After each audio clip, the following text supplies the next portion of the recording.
Assalamualaikum warahmatullahi wabarakatuh. Alhamdulillahi rabbil alamin. Wassalatu wassalamu ala ashrafil anbiya'i wal mursalin wa ala alihi wa sahbihi ajma'in. Amma ba'du, rabbi shrah li sadri wa yassir li amri wahlul 'uqdatam min lisani yafqahu qawli. Qala Allah ta'ala fil Qur'anil Karim, a'udzu billahi minasyaitonir rajim. Bismillahirrahmanirrahim. Wallahu ya'simuka minan nas. Wa qala fi ayatin ukhra, wa ma khalaqtul jinna wal insa illa liya'budun. Wa qala an-nabiy sallallahu alaihi wasallam min husni islamil mar'i tarkuhu ma la ya'ni. Alhamdulillahi rabbil alamin. Mari sama-sama kita bersyukur kepada Allah subhanahu wa ta'ala, yang mana di hari ini Allah subhanahu wa ta'ala menjadikan kita umat Islam yang bernabikan kepada Nabi Muhammad sallallahu alaihi wasallam. Sebagai karunia yang terbesar, kita menjadi manusia, makhluk Allah subhanahu wa ta'ala yang beriman kepada Allah dan beriman kepada Rasulullah sallallahu alaihi wasallam. Ini adalah karunia yang terbesar yang dimiliki oleh umat Nabi Muhammad sallallahu alaihi wasallam, dan kita pantas untuk bersyukur kepada Allah subhanahu wa ta'ala. Ikhwani, saudaraku, assalamualaikum Nusantara yang dirahmati Allah subhanahu wa ta'ala. Sebagaimana kita adalah ciptaan Allah subhanahu wa ta'ala, manusia adalah makhluk sosial yang bermasyarakat, makhluk yang Allah ta'ala ciptakan rasa kepedulian, yang Allah ta'ala jadikan umat dan khalifah fil ard, yang Allah ta'ala berikan akal pikiran, tetapi Allah ta'ala memberikan perbedaan dari segi ras, dari segi agama, maupun dari segi taraf penghasilan dan kehidupan. Inilah yang menjadi karunia Allah subhanahu wa ta'ala yang terbesar yang berada di muka bumi ini. Kita lihat saudara-saudara kita, ada yang beragama Nasrani, ada yang beragama Buddha, ada yang beragama Hindu, ada yang beragama Konghucu, atau berkeyakinan lain. Itulah umat Nabi Muhammad sallallahu alaihi wasallam, atau yang disebut umat akhir zaman. Dan kita sebagai umat Nabi Muhammad sallallahu alaihi wasallam harus menjaga kelestarian daripada ukhuwah nasionalisme kita ini.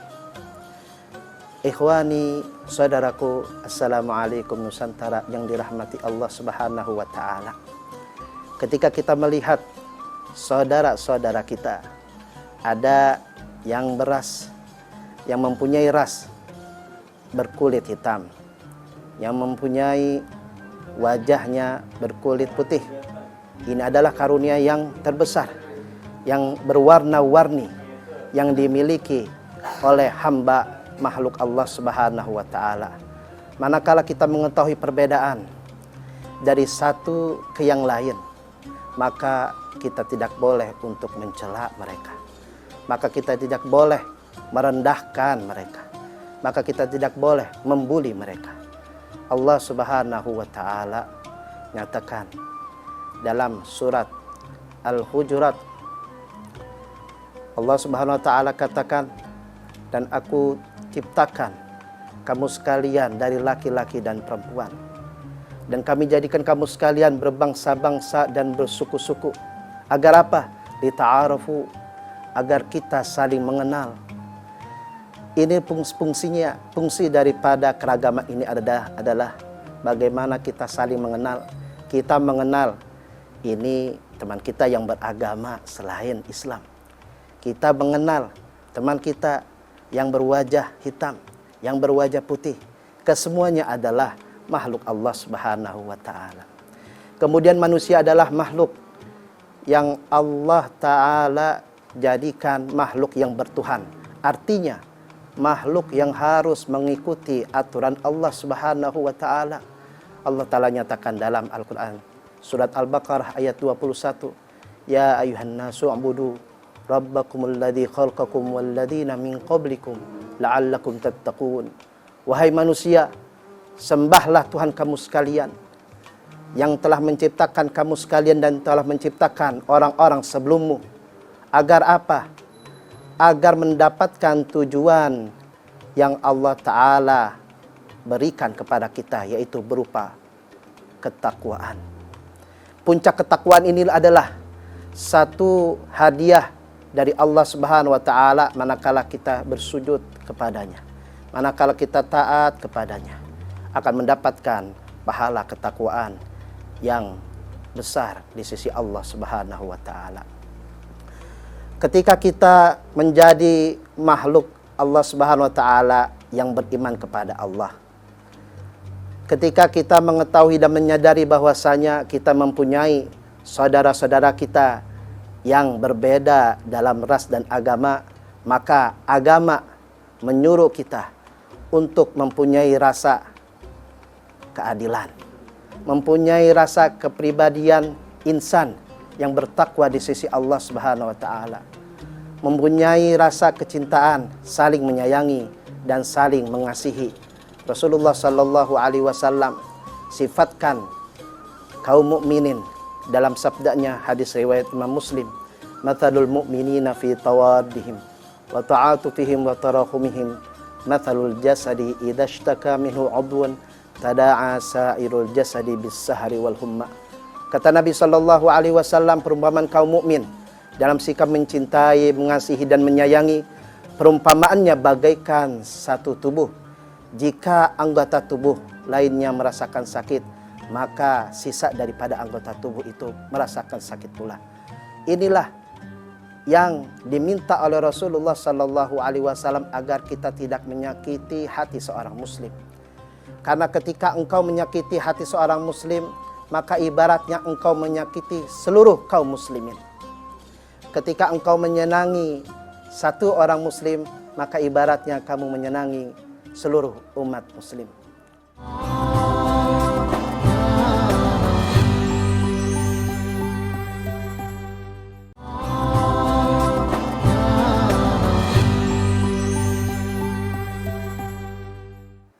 Dan juga ketika Rasulullah Sallallahu Alaihi Wasallam memberikan sifat kaum mukmin, maka agama kita melarang untuk mencela, menghina, bersikap bully kepada saudara kita, baik saudara kita yang seiman maupun yang tidak.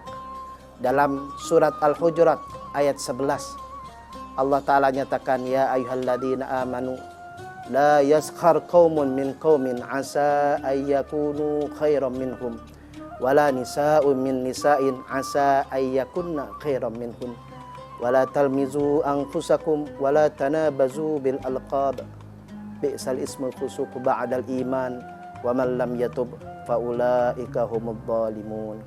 Kata Allah Subhanahu wa Ta'ala, wahai orang-orang yang beriman, Allah Ta'ala menyuruh kepada orang-orang yang mengaku dirinya beriman kepada Allah.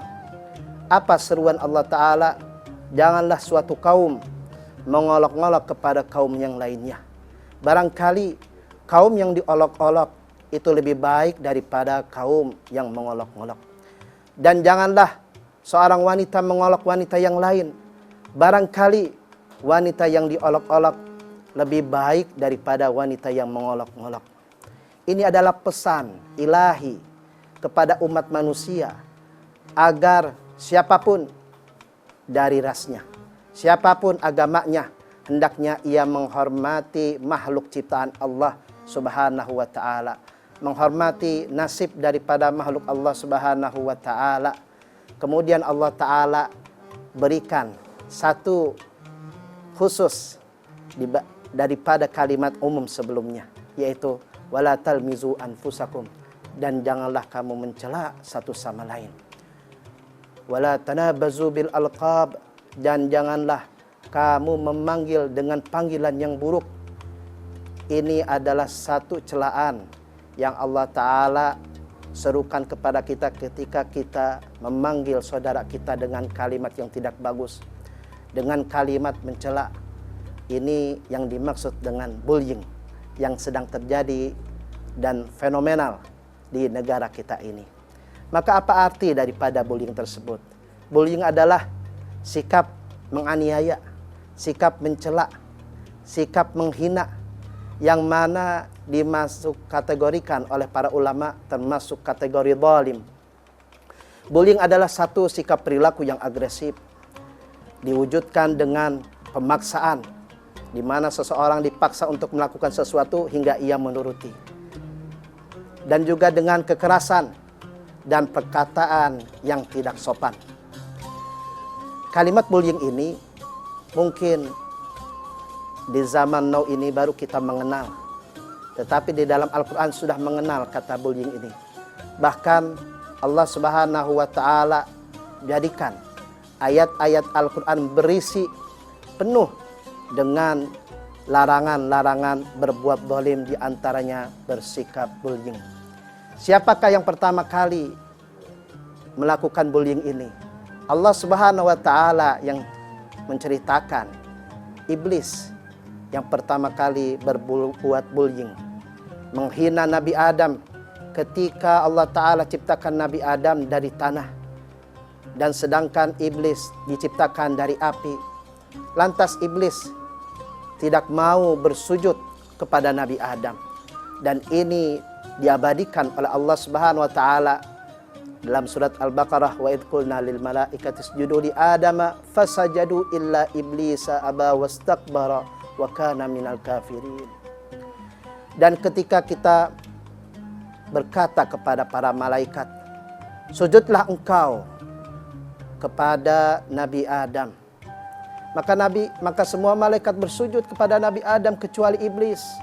Aba wastakbar, dia enggan, sudah enggan, merasa lebih baik daripada Nabi Adam. Kemudian Allah Ta'ala sifatkan dan masukkan iblis ke dalam golongan wa kana minal kafirin.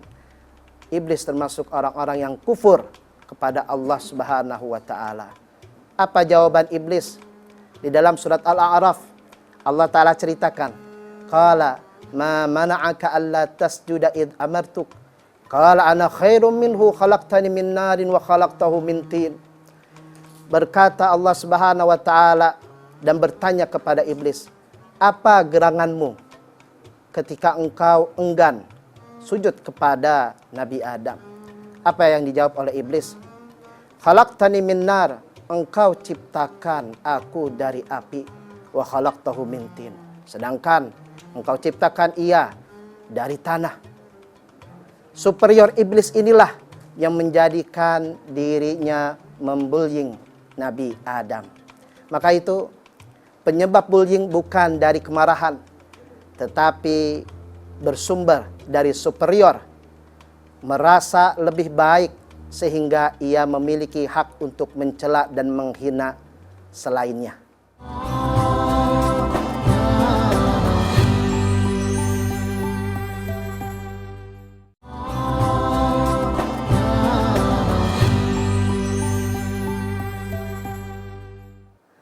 Ikhwani, saudaraku, Assalamualaikum Nusantara yang dirahmati Allah Subhanahu wa Ta'ala. Dalam kasus ini diceritakan bahwasanya 40% remaja bunuh diri di negara Inggris. Karena apa? Ketika kita mengetahuinya kita akan meringis. Disebabkan karena bullying. Karena bullying inilah satu penyebab seseorang akan hancur. Karena bullying inilah seseorang akan terintimidasi, akan terkucilkan. Dan ini adalah satu bahaya yang dialami oleh seorang manusia. Maka daripada itu Rasulullah Shallallahu Alaihi Wasallam mengajarkan kepada kita lewat sirahnya bahwasanya Rasulullah Shallallahu Alaihi Wasallam juga merasakan pula pembulian, di mana Rasulullah Shallallahu Alaihi Wasallam dikatakan abtar, dikatakan tidak mempunyai keturunan, tetapi Allah Ta'ala membantah dan menjawab apa yang dilakukan dan dikatakan oleh orang kafir Quraisy. Dia mengatakan, Allah Subhanahu wa taala mengatakan inna syani'aka huwal abtar. Bukanlah engkau yang terputus keturunannya, tetapi orang yang membenci engkau adalah yang terputus keturunannya. Para ulama mengatakan al-abtar adalah orang yang terputus dari rahmat Allah Subhanahu wa taala. Maka ditakutkan orang yang membenci Nabi, orang yang tidak suka kepada Nabi Muhammad sallallahu alaihi wasallam, dikhawatirkan ia terputus dari rahmat Allah Subhanahu wa taala. Akibat daripada bullying ini adalah seorang korban akan rasa trauma apa yang ia diperlakukan oleh teman-temannya. Di fenomena di negara ini kita melihat baik itu di lapangan sepak bola terjadi bullying atau di sekolah terjadi bullying, sehingga ada anak yang tidak mau masuk sekolah lantaran karena bullying daripada teman-temannya. Orang tua merasa khawatir terhadap gejala kejadian tersebut, sehingga banyak orang tua mengadu kepada KPAI untuk mendapatkan perlindungan terhadap anaknya ini.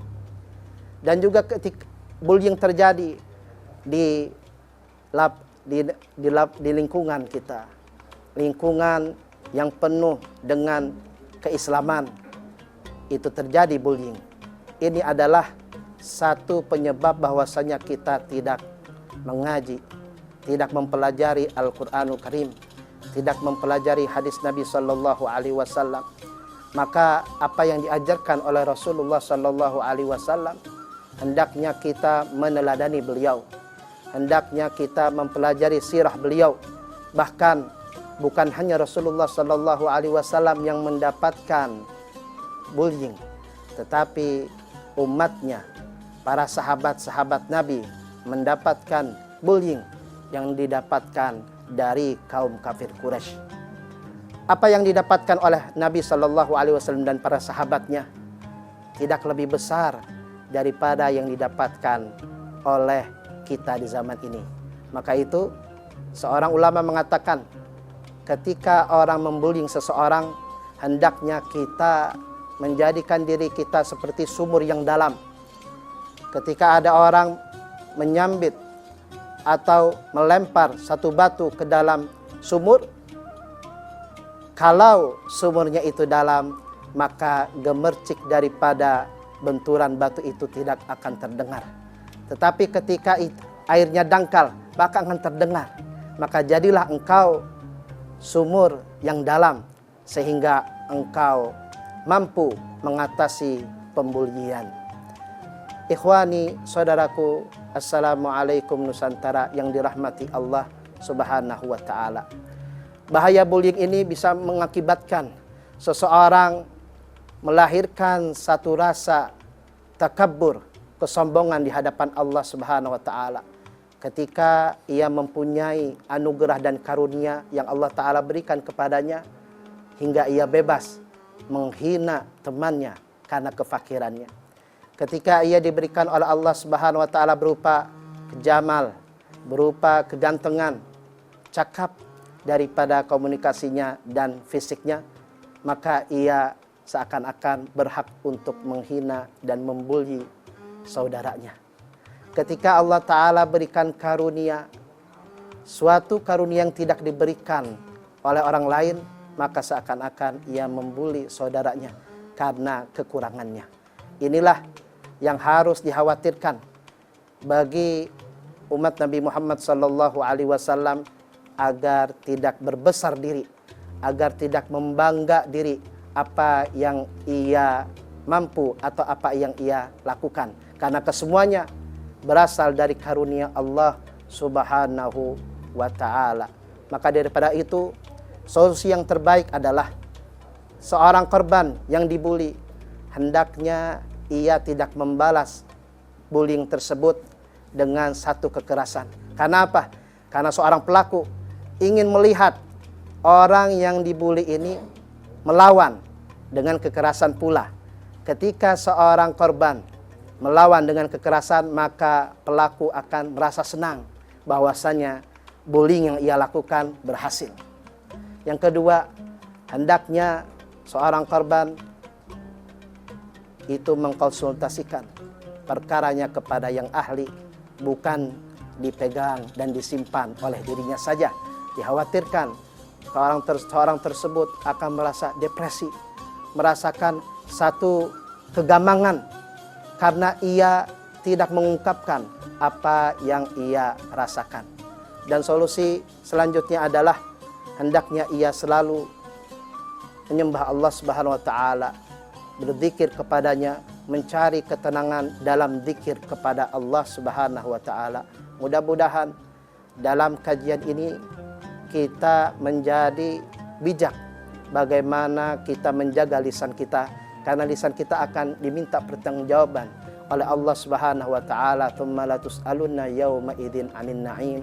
Dan kita harus ketahui bahwasanya umat Nabi Muhammad sallallahu alaihi wasallam bukan hanya umat Islam saja, tetapi umat non muslim adalah umat Nabi Muhammad sallallahu alaihi wasallam, ummatud dakwah yang harus dijaga perasaan mereka dan harus dihormati agar keharmonisan kemanusiaan ini terjadi di muka bumi ini.